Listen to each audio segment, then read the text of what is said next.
All right, so we are now live. Welcome to the Quiet Warrior Show, where we help top leaders find their pathway to incredible success and a lifetime of happiness. Here is your host, Tom Dutta, the Quiet Warrior. All right, everybody, welcome to the Quiet Warrior Show. Excited to be with you all today. We had a great guest on, and you know what? I should explain with the stubble and the little green around here. I mean, I'm in costume today because we're talking about a really important topic, nature. We're also live streaming, so live streaming across LinkedIn, Facebook, YouTube, Twitter. That's the next generation of podcasting. What you're going to see is a chat box. Please post your comments in chat. We'll share it with our guest once we bring him on, Mr. Reino Gevers. And I'm going to tell you a little bit about him. So I'm going to actually share a screen with you here, everybody. All right. If you're on the podcast, you'll hear me, but if you're watching video, I would usually introduce the guest, but I'm going to actually read off his website a few things. He's written this. He says, I believe that it's our destiny as human beings to grow and become who we are truly meant to be. We're never done. Life is not meant to be an easy ride. On the path of life, trigger points such as divorce, loss of loved one, financial ruin can elevate you to a higher consciousness or leave you stagnating in melancholy, sadness, or grievance over that which was and is no more. The true calling often lies in the wounds of the past that have sculptured us into human beings that we are destined to become. When reflecting on the past, it often becomes obvious how the pain and the obstacles that we have had to overcome gave us skill set needed to fulfill divine purpose. If I go down a little bit more on his website here, you'll see that he says, I see my role as an author and mentor primarily in providing the tools that have helped me in my own process of dealing with the challenges and ups and downs, the journey of life. I'm going to stop there. You can obviously see his academics. He's got a Bachelor of Arts. He's trained leaders and achievers for 10 years, author of several books. We're going to talk about his newest one today. Lot to this man. So everybody, welcome to the screen and the podcast, Reino Gevers. Reino, welcome. I'm so happy to be on your show, Tom. It's great to have you here. How does it feel when somebody reads about you as you're waiting to come on? Is it humbling? It is humbling indeed. I know we don't usually get that, and I was thinking the theme of the show today is this concept of nature, and I'm thinking in nature you have a lot of time to reflect and think about yourself. I want to start off with something real fun to challenge you a little bit, so we're going to share something on screen here. Before I do that, I just want to do a quick check-in. Is there anyone in your room that's typing or doing something on a keyboard? It could be by my dog in the background. Okay, that's your dog. All right, so we'll edit, leave this in. That's good. The reason why I do that, everybody, we're live. It's like this is what it looks like in studio, so we'll be making this perfect. I love it. Is there any way you can show us your dog? Probably not. Eh? You can't really. Well, here we go. All right. What's his or her name? Well, it's Clara. Clara. She accompanies me on all my walks. She's an old lady.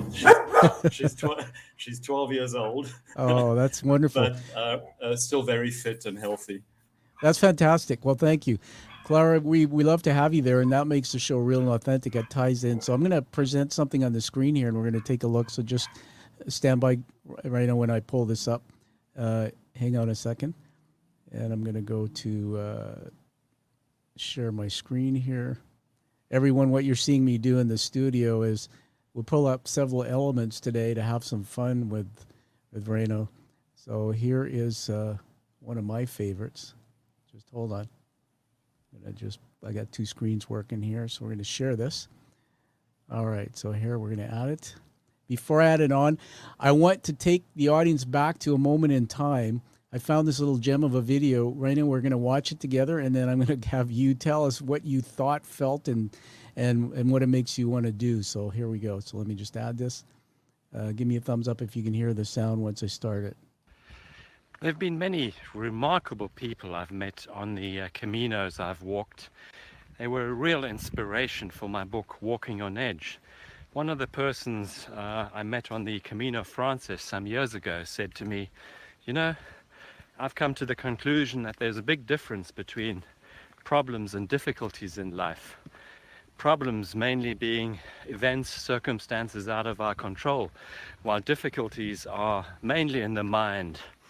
This is why the masters of old actually asked the universe to be confronted with difficulties to fine-tune their training. An interesting thought. So many of the pilgrims walking this path have gone through life-changing events like loss of a job, very serious illness, or the loss of a close family member. And after taking this walk, they do go home different, with a different perspective. I think that's a lot what this is about. Okay, let's remove There've that been from the many- screen here. Just hold on a second. Take that off my screen. Make sure I can get my mouse to do that. Okay. Hold on a sec. Remove that. All right, sir. Well, all right. So putting you on the spot. That was about a minute, everyone. Tell us, where were you? When was that? What was going on?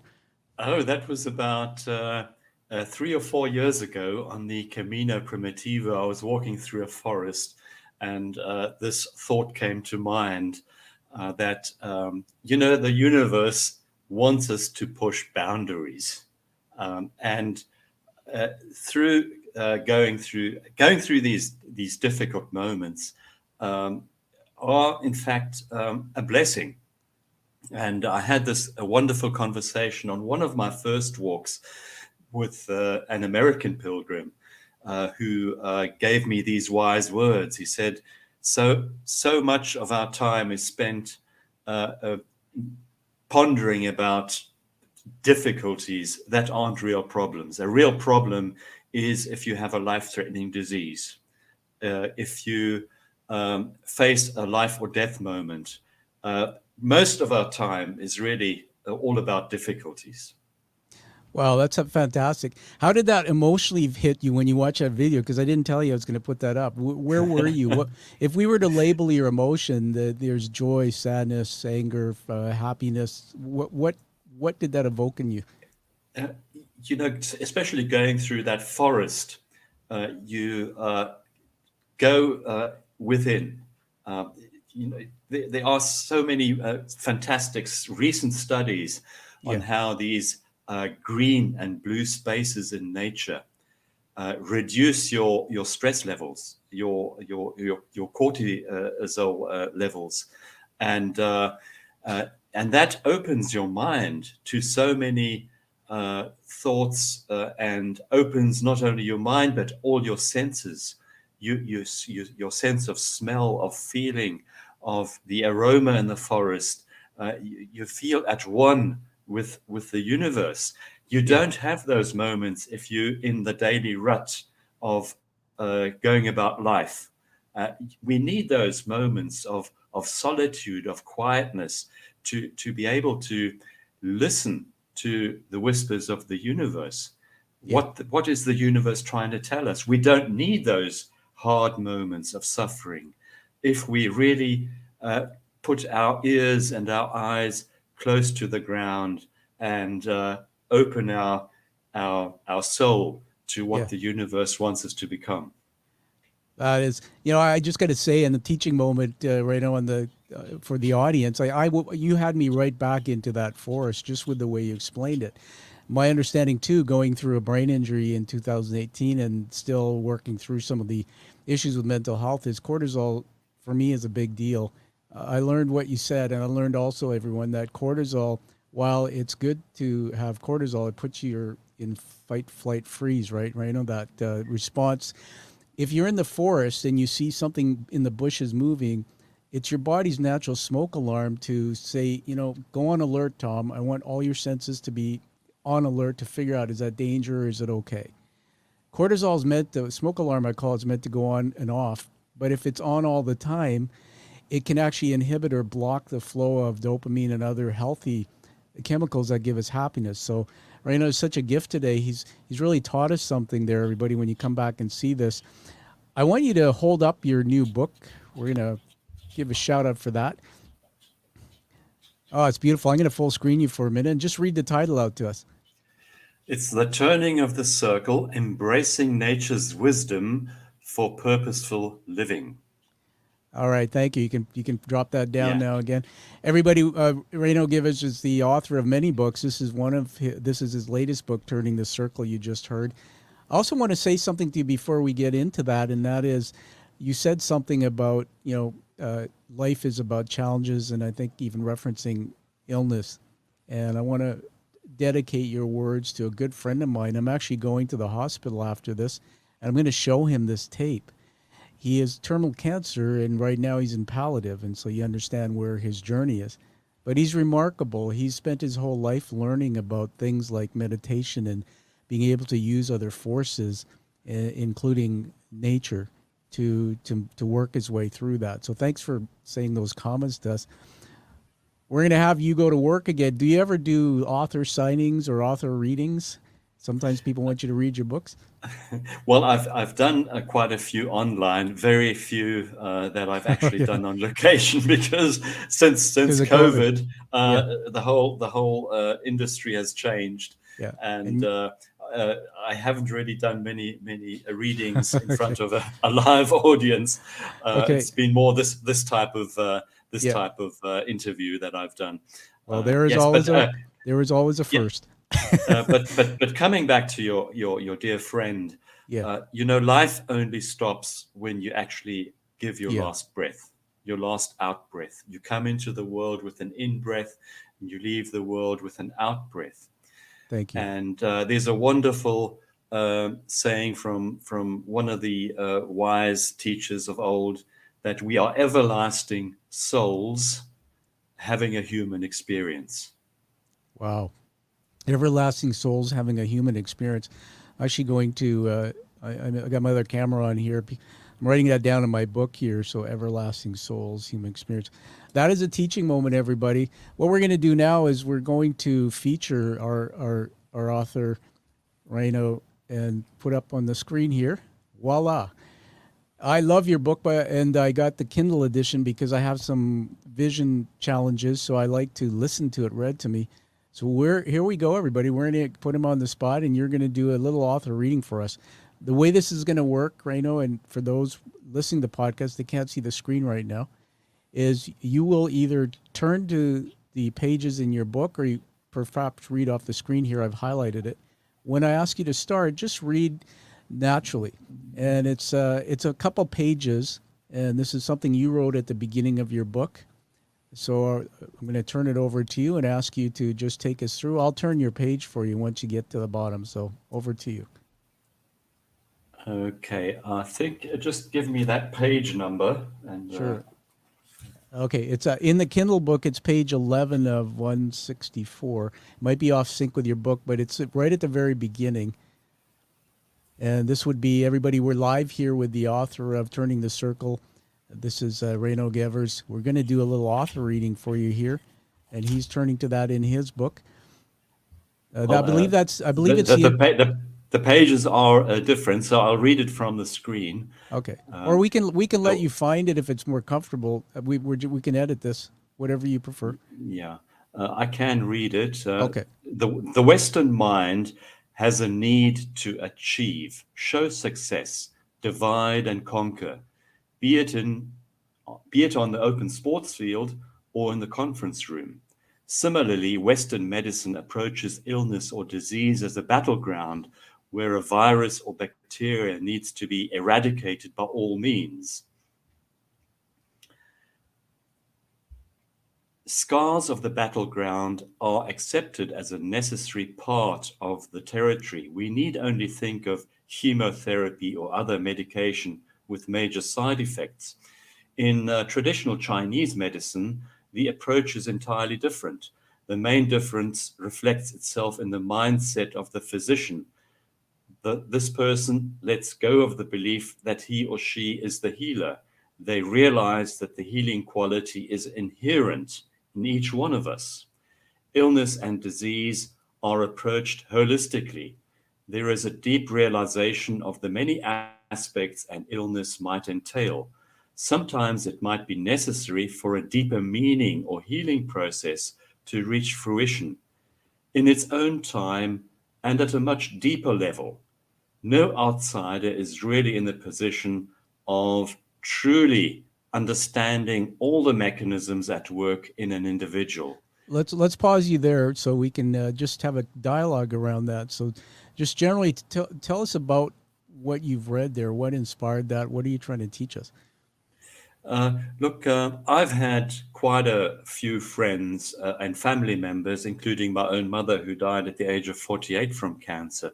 So cancer has followed me all throughout life, and we are so quick in judging people Yeah, and yeah, saying, well, you didn't do enough self-work, or it's as a result of that you got this disease. I think we are really small players in the whole scenario. We don't know when our day has come. And every life-threatening illness or every accident as such that throws us out of balance is a very complex field that only the individual can really explore and find meaning yeah. for. Thank you. So we shouldn't, as outsiders, be judgmental. I appreciate those words, everyone. We're hearing from the author of the book, Turning the Circle, Reino Gevers. He's doing an author live reading for us online. So if you can continue there, I think we're starting at We Are Moving. Just read us that next part.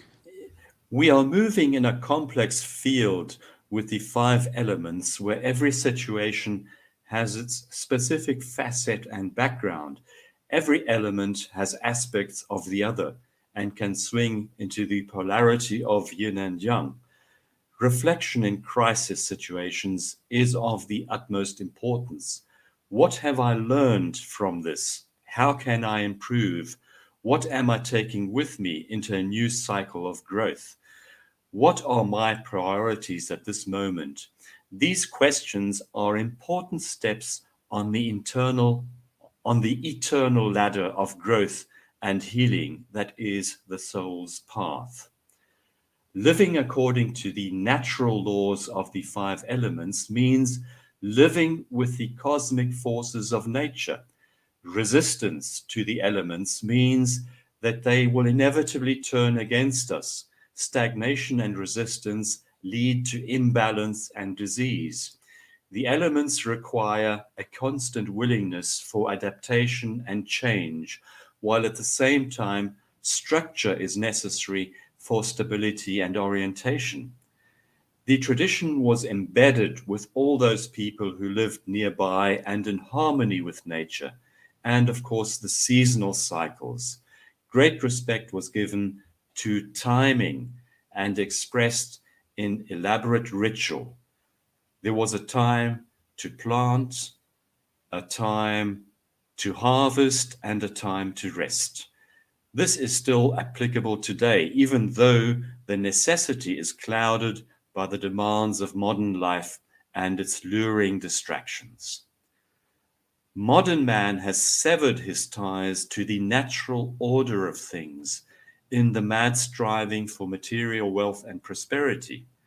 Cut off from his spiritual roots and the natural order of things, he is filled with a deep sense of loneliness and fear, which seeks compensation of that void in boundless greed and substance abuse. His greatest fear is the fear of change. Now you'd have to scroll up a bit. Okay, sorry about that. Seeking, I'll just help you out there. Hold on, everybody. We'll be editing this to make it pretty. So you fear of change. Okay, his greatest fear is the fear of change, seeking to find solace in a comfort zone. This inevitably leads to standstill and stagnation in a situation where the comfort zone turns out to be all but comfortable. Still, it is defended because change is perceived as threatening the status quo. Fear of the unknown and building mental walls against the tide of change is the real reason behind the growing political radicalization in many countries. In reality, change means freedom and empowerment. The willingness to tread the path of change in the five elements requires courage. It is a real opportunity to grow and follow the soul's true destiny of spiritual evolution and tasting from all the sweetness and abundance that life has to offer. That's wonderful. Everybody, let's get you to hold up that book again there, Reino. Just hold it up. We're with Reino Gevers, the author of The Turning of the Circle. He's been just doing a live author reading. Thank you, Reino, for showing us that book. You can put that on. I got to tell you, man, I'm being selfish here, but everybody's getting a treat. You don't know how great it is to hear an author reading their own words, to know that you've written that. It's a blessing. So the last couple passages you read, just tell us a bit about what the thinking was around that and how that applies to, turning the circle in this thing about nature and, purposeful life. Yeah, we have to go a bit into the whole philosophy of the five elements, starting with the springtime of life, which is associated with the so-called wood element, the time when the seeds are planted, also the seeds of thought and ideas. You go into the next season, which is the summer, the fire element, when the plants start to grow. But you, of course, have to tend to your fields. You have to extract the weeds, and you can't just leave them to lie. And then you go into late summer, which is associated with the earth element. That's the time when you harvest your crop, the time to reap the rewards of your efforts.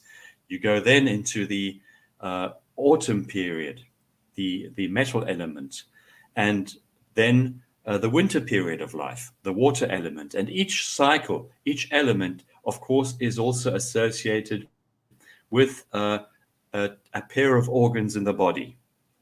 I see. Can you tell me about the origins of this learning? I think originally you're from Africa, is that right? Or South Africa, yes. South Africa. Well, this five element philosophy is very much based on Chinese Taoist philosophy, but we have very much part of the same philosophy in all our cultures, because you have to remember that our ancient peoples, our ancestors, lived within nature. They were very much connected with nature because it meant life or death. You needed to know when to plant your crop at the right time. If you planted your crop too late, you missed the rainy season and you would die of hunger. And you needed to time the time for harvest just as well. And you needed good storage for your crops in winter, not to deplete your crop and leave enough crops to plant for the next season. The turning of the circle, it's always circular. And a process you can imagine it as a spiral, going upward. You start and it turns a circle going spirally upward, and you can see that on the cover of the book. There's a spiral from a seashell, which is very symbolic. You find the spiral symbol in all of nature. You find this. You can find it in the universe. If you look at the Hubble telescope, you find the image of a spiral in the universe, in the macro and the microcosmos. And this is so fascinating as you delve into how chaotic on the one hand, but also how on a higher level, everything in nature is connected in some type of cosmic order. Wow. It's so fascinating, everybody. Again, we're here with Reino Gevers, the author of his new book, Turning the Circle. You're in Spain, is that correct? You live there? Yes, I live on the island of Majorca.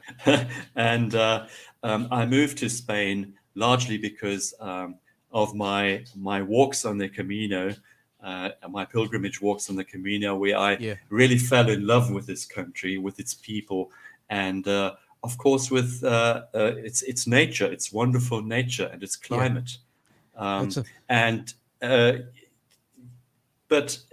the past few weeks we've had massive storms here on the island. There's actually literally no part of the world where you can escape the dramatic change in our climate. Yeah. And what we're seeing globally with the fires, the storms, the hurricanes, the floods, is a reflection what's happening within, Wow. with us humans within on a consciousness level. We can't separate ourselves from Mother Earth. We're all part of Mother Earth. The earth is a living being, and our whole body substance is made of earth elements. Once we die, all the elements go back to the earth, and we inhale and exhale part of the earth every second. Wow. And so if we want to solve the environmental crisis, if we want to solve our mental health crisis, our physical health crisis, we have to do the work within. There's no way out of it. We have to do the self-work, the self-reflection, and the spiritual work of reconnecting. Yeah. There's a wonder. Just one last thought. There's Yeah. a lovely passage in the book of Genesis. It says, "We made in the image of God." The whole of nature is an expression of God's creation, just as we are. Absolutely. But we've separated ourselves from the world outside. Thank you. Wow, it's fascinating. I've just been madly making notes here, everybody. Rhino's teaching us so much. I wrote down, do the work within, solve physical, mental crisis. Just going back to my own story, I fell in a bathtub on my head and had a concussion, serious brain injury. I have some visual issues still. But going through this whole journey, I turned to a lot of what you're teaching us today, including the Bible, which I believe is written as fables and stories to help us understand how to love and to look after things like our fellow man. Also understand that connection between us as beings and the planet. Funny you said what you said, because we are experiencing this, and I know for our guests we're an international audience, but Reino, I'm here in Vancouver, the West Coast, Canada, where we get we're on the Pacific Rim, so we get the warm currents from as far as California. We've seen the horrific things that have happened in Lahaina in Hawaii, which was where my wife and I went 28 years ago for around that time for our honeymoon. I got to tell you, my daughter's on the other side of the country called New Brunswick. It's one of our other provinces. So I'm British Columbia, and she's over there in fourth year university, and I miss her. And she is doing fourth year environmental engineering, and she's totally about the planet. And she's very vocal about how we have to look after the planet and this impact. I just woke up this morning and looked on my phone, a weather thing about New Brunswick being under alert for Hurricane Lee and tropical storms. I mean, this is ridiculous. That part of our country, we don't see that type of weather. And then if you study what's going on in British Columbia, it's been one of the worst seasons for fire ever in our province. Our province is full of lush forests and things. You love it if you come and hiked our trails. Much of it burned throughout. We've had heat waves and all of this. So I think I want to ask you something evocative, because I believe in my faith, that, you think that sometimes when we see all that happening too, if we believe in people who believe in faith, that, maybe God is angry with us, that, we heard of the floods and the things that were done before, but there seems to be so much of this. Is this a wake-up call for the planet, and perhaps is it from a higher power? Well, I firmly believe that God is pure love, and this is not God showing his anger. It's a result of human action. I see. What we're seeing is a result of human action, our own actions. Yeah. And we can't blame God for that. Yeah. We tend to do that. We tend to blame the higher entity for what's happening. Yeah. But a lot of our world at the moment is, in fact, out of balance. Why? Because for the past generations, we've extracted and we've exploited the Earth's natural resources. We're all talking about climate change, but that's just one part of the problem. Yeah. Many species are becoming extinct. Our rivers are polluted. Our air is polluted. This is all a result of human action, of our greed, of our incessant addiction to immediate gratification. Wow, I wrote down that word just now, everyone, greed and instant gratification. That is so true about our species. And it's interesting how, going back when there was no internet, when there was no social media, now you can get access to everything like this. And before, what were we doing, right? And when we wanted to pass time, we were outside walking in nature, enjoying what you're teaching us. I want to go back to your bio a bit, and everyone. Rhino came on my show just recently, a while back, and talked about one of his other books. What was the book we were talking about before? Do you remember? I think just pick one of That, them. yeah, that was my book on deep walking for body, mind, and soul.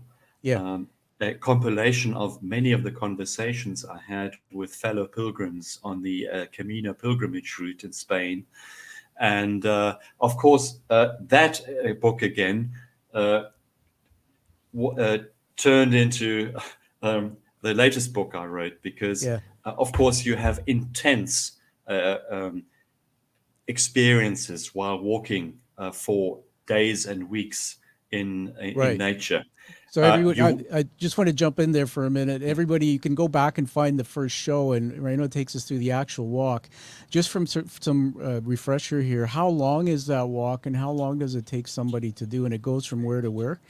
If you do the traditional Camino Frances from Jean-Pierre-Le-Port in France, that starts on the foothills of the Pyrenees Mountains.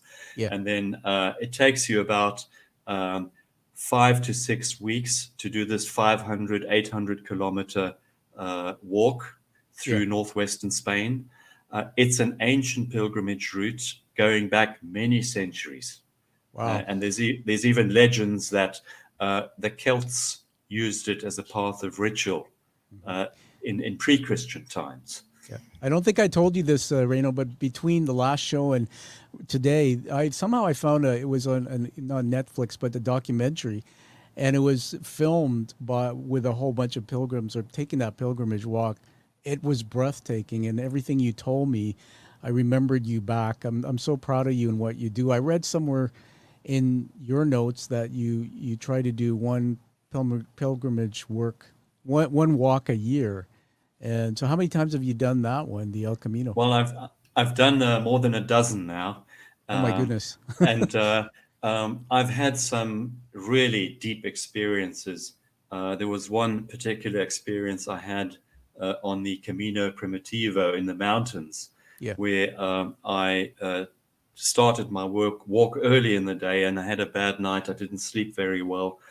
It was raining that morning, and then I broke through this cloud cover, and I looked down from the mountaintop, and I saw this beautiful blanket of clouds beneath me. And those are moments where you feel very close to that boundary between the here and the world beyond. yes, yes. Amazing.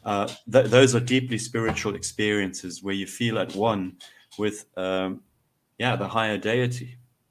I have to say that the story that for everybody who you need to get this man's book and read it. I ask you also to write a review on Amazon, Goodreads.com. See, authors aren't known for their work until we tell people, and then people read our books and post reviews. I'll be giving you a 5-star review for this new book.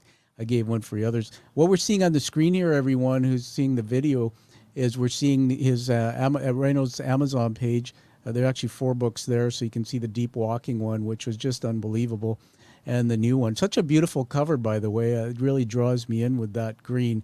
So I'm going to remove that from the screen now, but everybody go after the show to Amazon and get this book.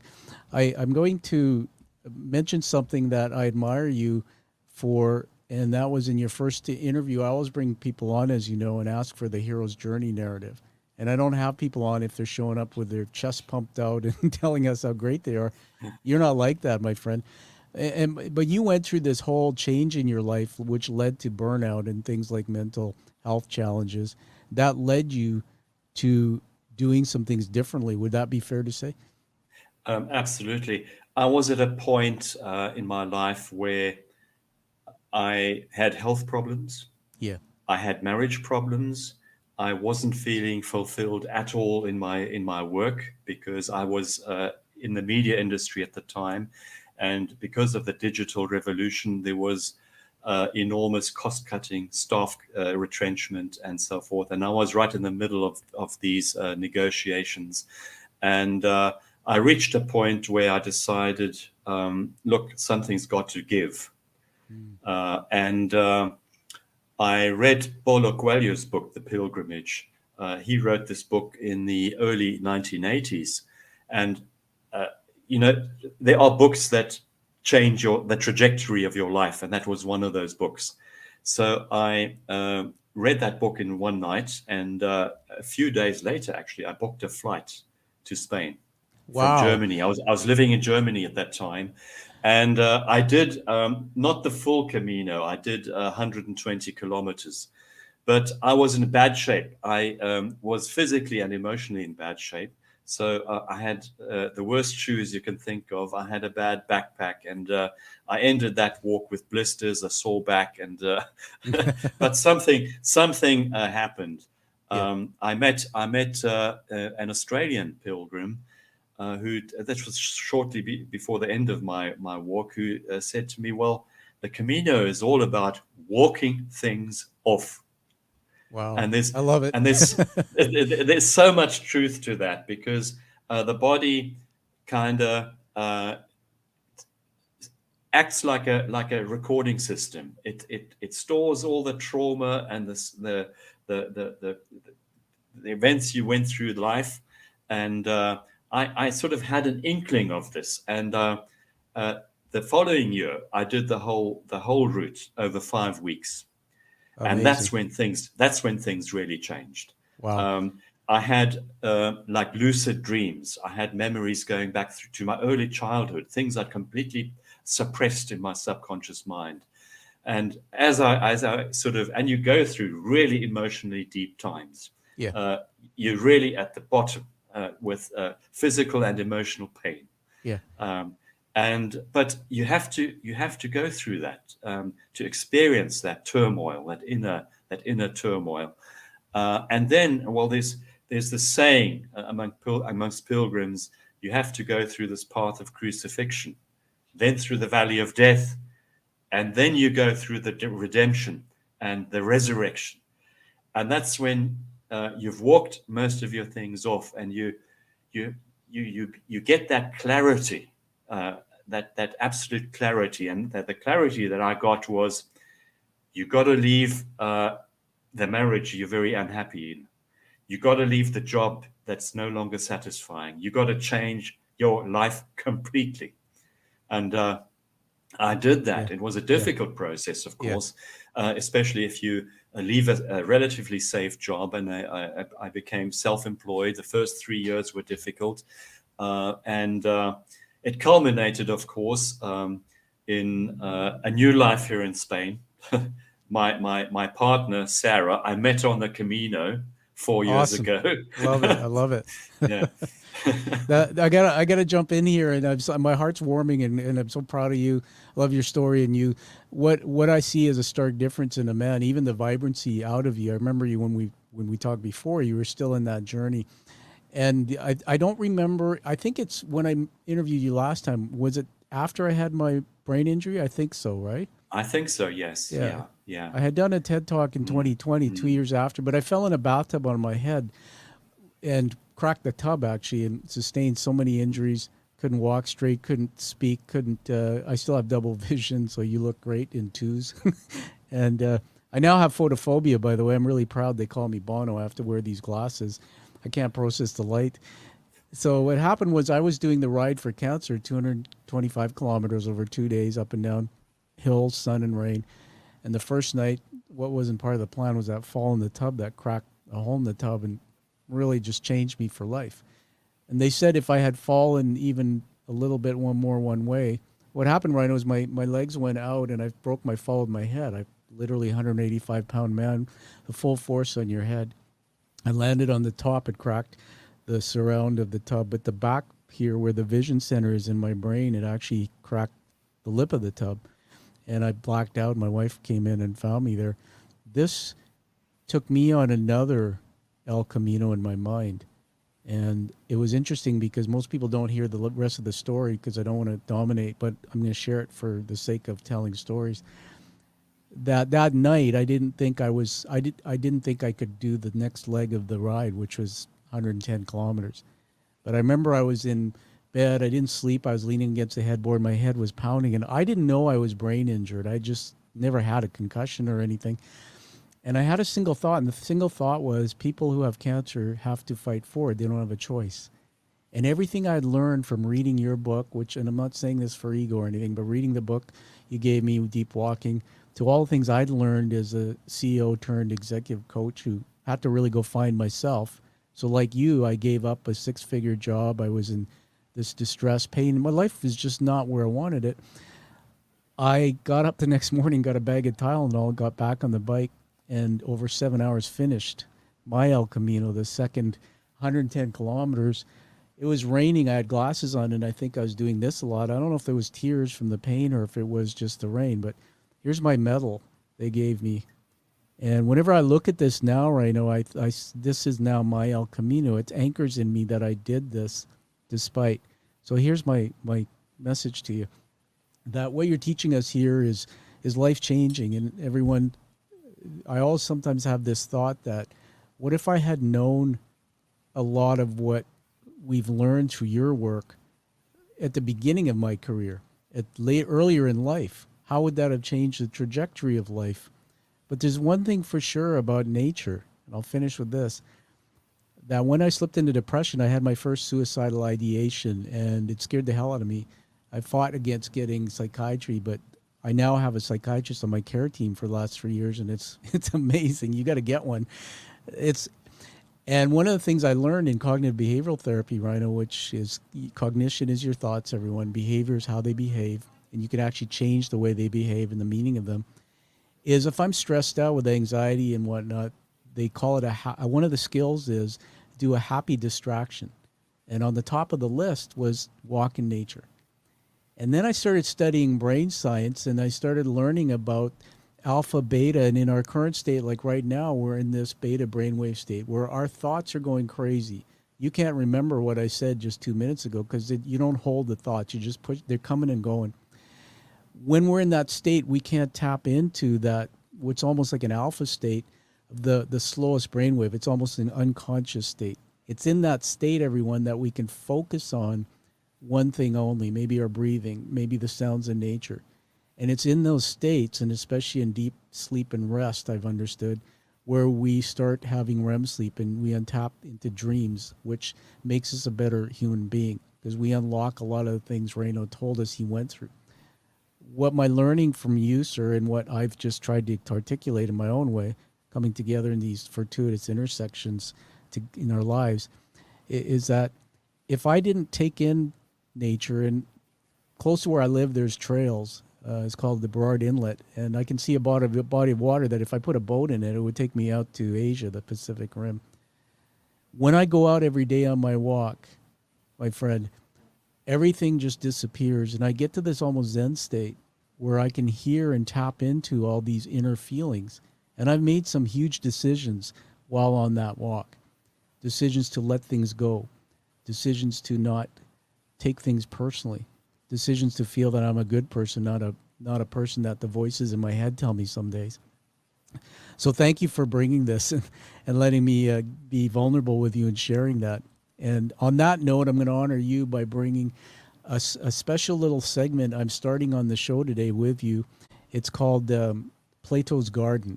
You see that image there? I know we've disappeared. But this is an image of Plato and Aristotle in the garden. And this garden is somewhere near Athens, so I'm going to present another screen here. Plato's Garden, also known as Plato's Academy, was an ancient philosophical school founded by Greek philosopher Plato in 387 BC, located in the grove of trees in the suburbs of Athens, Greece. The exact location of Plato's Garden is not known with certainty today. It was situated in an area that no longer exists in an original form. It was a close proximity to the city of Athens. There's another little thing there. It says, the philosophical school of Plato This is really cool. Academia with a K was the name of the garden where Plato originally taught, named after the hero Academos. So now we know where the word academy comes from. Wow. So Yeah. we're going to just turn on a little sound effect here. Oh, wrong one. And we're going to enter into Plato's garden now, and we're going to give 5 minutes where I'm going to be asking you an evocative question, but we're just going to be in the garden learning, and it's going to start with sharing another short video. It's about 2 minutes, so just stand by here. One of the things I'm excited about is, I didn't tell you, but I've started my doctoral at Middlesex University in London. Think about this: a guy who can't see properly, who's had a brain injury, is accepted for this. It's been a dream, and it was the injury that led me into that doctoral. And this is one of the fellows I just learned about. His name's Tim Ingold, and he's an archaeologist. He's also done some incredible work in academia. And he's got a concept here. I'm going to play it. We want to watch it together, and then we're going to just talk. So you ready for that? Okay, so here we go. Just give me a thumbs up if this sounds okay. The presentation I'm going to give at the conference is called Humanifying in Practice, Looking, Listening, and the Education of Attention. So I start with this word, humanifying. The conference word is humanizing. And I want to make a distinction between humanizing and humanifying. And it corresponds with a distinction you might make between becoming human and human becoming. Humanizing is becoming human. And the problem with that is that there's some notion of what being human is, and an idea that perhaps small children, when they come into the world, are not quite human yet, so they have to be humanized. They have to be given this essence of humanity that turns them into human beings. So that one might say of the baby or the small child that it is becoming human, and eventually will become human, and that is the process of humanization.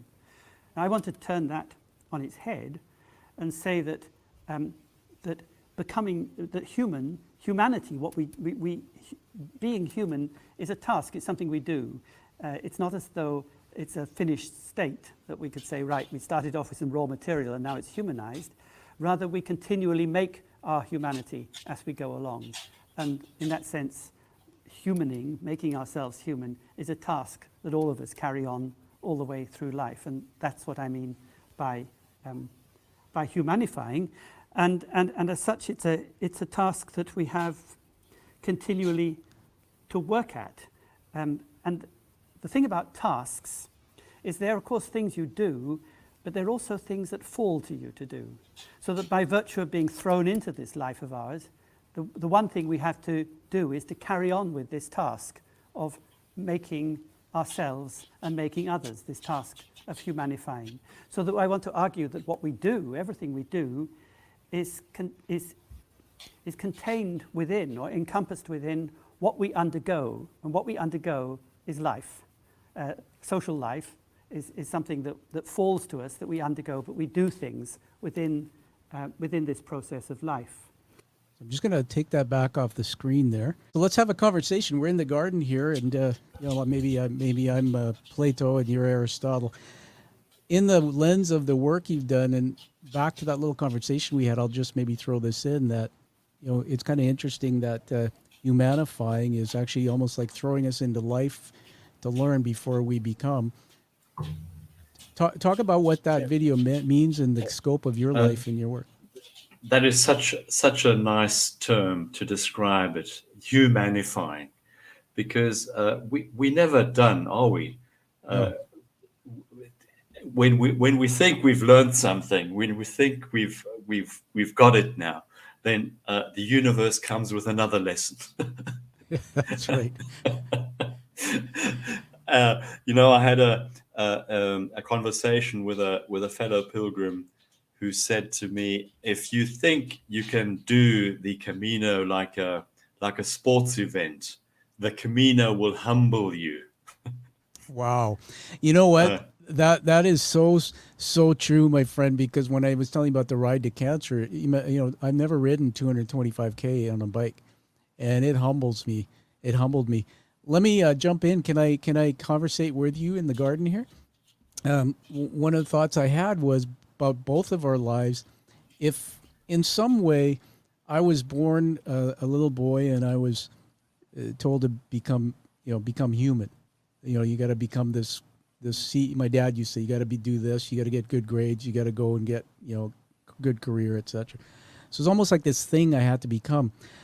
I sometimes wonder, based on what he said and what we've talked about, what would have happened if I had thrown myself into the garden of life more, and instead of becoming this thing that I was told to be, I had gone and explored in the garden and learned about life.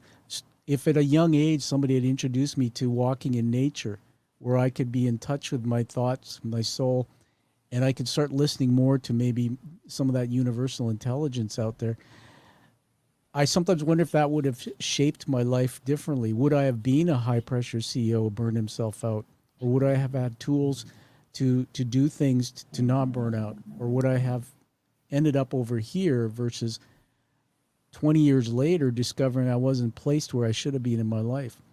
It's a fascinating. Tell me what you think about what I just said. Yeah, interesting topic, because we all have those thoughts. I have them too. I asked Yeah. myself, what would have happened to my life if I had stayed in South Africa in 1980 and not left the country, because the country was then ruled by apartheid, as you know, and not come to Europe and opened myself up to completely new experiences. I think ultimately all is destiny, and when we are born, we are on the trajectory of becoming who we are meant to be, and we go through these life experiences. We go on a walk through this garden of life, and we encounter these experiences, and some of them are quite traumatic. Yes. And some of them involve illnesses or accidents or simply events out of our control. But the lesson, I think, of all these events we go through life is, do I remain stuck in that trauma, in that sadness, in that melancholiness over that which is no more? I mean, your life is not the same now as it was before you had your accident. Yes. It's different, but what can I make of life in that difference? And looking forward, taking that step forward. They say in Spanish, paso a paso, take each step at a time, and I love that. Don't look back, just walk forward. I like that saying. Say that again to us. Paso a paso, it means take it step by step. That I love that. I'm gonna coin that phrase and use it next time I see somebody where it resonates. Actually, today when I go to the hospital to see my friend Hattie, we call him Happy Hattie. He's the terminally ill fellow. I'm gonna say that exact thing to him. I'm gonna show him this. One more thing before we leave the garden, and that is, in some of the work I'm doing in the doctoral, and I've just started, and I'd like to stay connected to you to actually have conversations, because with the way I think now and some of the limitations, this would be a gift to me. One of the things academia do a lot better, I think, than business people, and I understand this and agree with it, is critical thinking, criticality, which is, for example, we have a dozen eggs. In business people, it's like 2 and 2 equals 5. My professor, Kate McGuire, who's overseeing my program, and I shout out to her, thank you for this Plato's Garden, that why is a dozen 12? And what are we thinking and what do we feel when we take 6 of the dozen and turn it into creation, into an omelet? Or why do we create 6 eggs into an omelet versus a frittata? Where does that come from in our lives, where we value what an egg is? Who taught us that? Should we challenge our beliefs about eggs having high cholesterol or not? All these critical thinkings, right? And I think that happens when you get into the garden and you slow down and you start having thoughts about your thoughts and you reflect. So this is my last question to you before we leave the garden, my friend. And that is, many people like you who have these challenges with life, as you've taught us in your amazing story, don't do what you did. They don't seek. They don't go on the pilgrimage. They don't try to find out the hidden meanings. They don't create books. They don't put them out there in the world and take the responsibility to teach others. And when you do that, you're trusting that your work has integrity, that whatever you've learned, how you've learned it, now you're putting it out to change other people's lives. What made you, what is it about you that had you take that stuck point in your life and do what you've done with it? I'm curious. Yeah, there was an insight at some point where I realized that we are all here to serve in some way or other. Yeah. You are not here for yourself. We are here to serve the bigger whole. And where did that insight come from? If you teach, it was this sense of community I felt on the Camino with fellow pilgrims, where at some point I realized, well, I am the product of so many things, so many influences, so many people that influenced me through my life, so many teachers that, so many books through which I gained knowledge and insight. But you have to teach, you have to bring that message out into the world, because if you don't, it becomes all stale. And of course, even this conversation we're having here now, I'm learning a lot. Me too. I'm gaining new insight, and I hope some of our listeners do too. And that's what it's about. We're in a process of evolution, of growing all the time. That's amazing. That's why we're in the garden. So everybody, we're going to say goodbye to the garden here. Just going to put an image on the screen here, Reino, as we leave Plato's garden. I'm making this shit up as I go along. Pushing buttons here and there, and I know people are going to have fun with this. Isn't the garden such a good analogy? It is a great analogy. And just what came, wouldn't it be fair, for me, it's fair to say that what came out of that 5 minutes of conversation was rich learnings. The things you said and even evoked in me, that I can see why we should go in nature and even walking the Camino talk, and that's our garden. Yeah, a garden is diversity, and that is one of the key principles of creation, is diversity.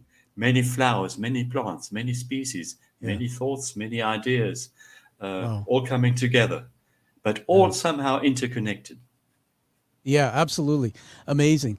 I have to tell you this quick story because I riff in my mind that really quickly. There's a place called Butchart Gardens, which is on the Vancouver Island. You take one of our super boat ferries over there, and we used to go there growing up as kids, and it's this massive acreage, and it's all developed into beautiful gardens. So you'll have the Japanese garden, and you'll have the gardens of Australia, and you'll have the gardens of different places in the world, cultures. And they have horticulturists and people looking after it. It is brilliant. And it maybe takes you, if you walked all the paths and all the gardens, each section you go into, almost like Disneyland when you go into Tomorrowland or you're going to Never Never Land or whatever, brings you into another country, another world. And so my wife and I were there, and we walked into this one garden, the rose garden, and there was thousands of species of roses. I've never seen anything like it, Reino. And you had to go through all these paths, and you were mesmerized. And they had these little signs on each rose, and there was a rose there. My wife stopped, and she said, "Tom, come here, look." And she pointed, and it was a rose that was named Anna Livia. Anna, and then Livia, Livia.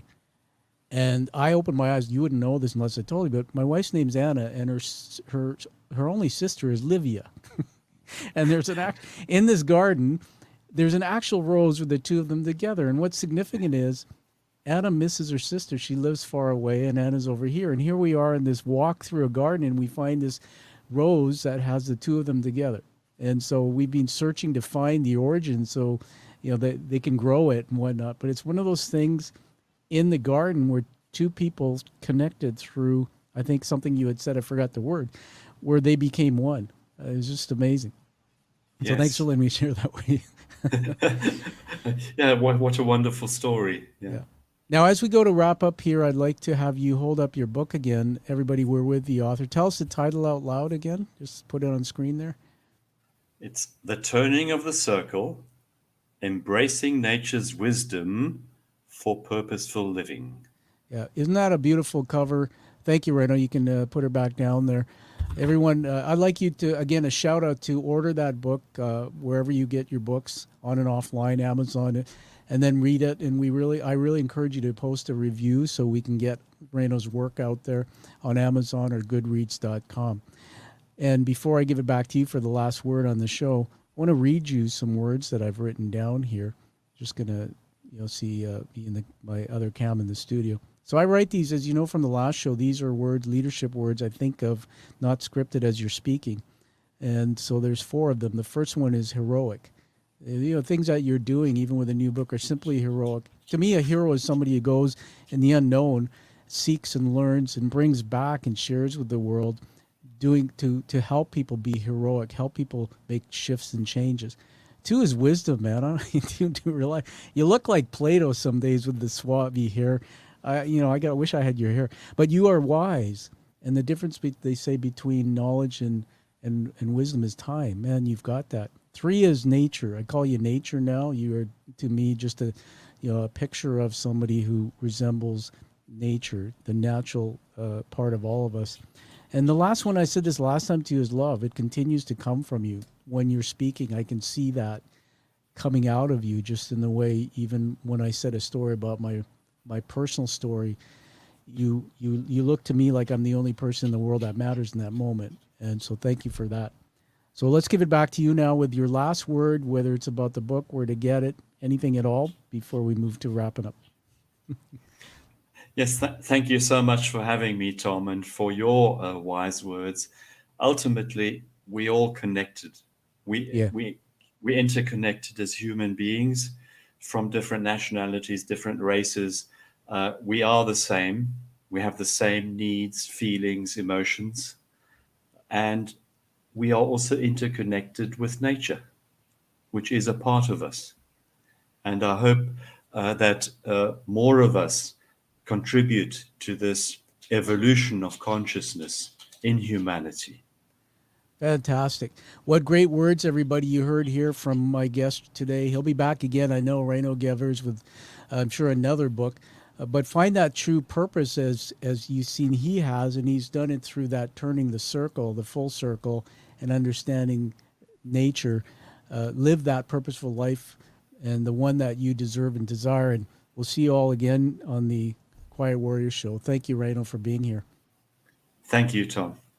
Thank you for listening to the Quiet Warrior Show. Create is a motive-based leadership development firm. www.kreat.ca.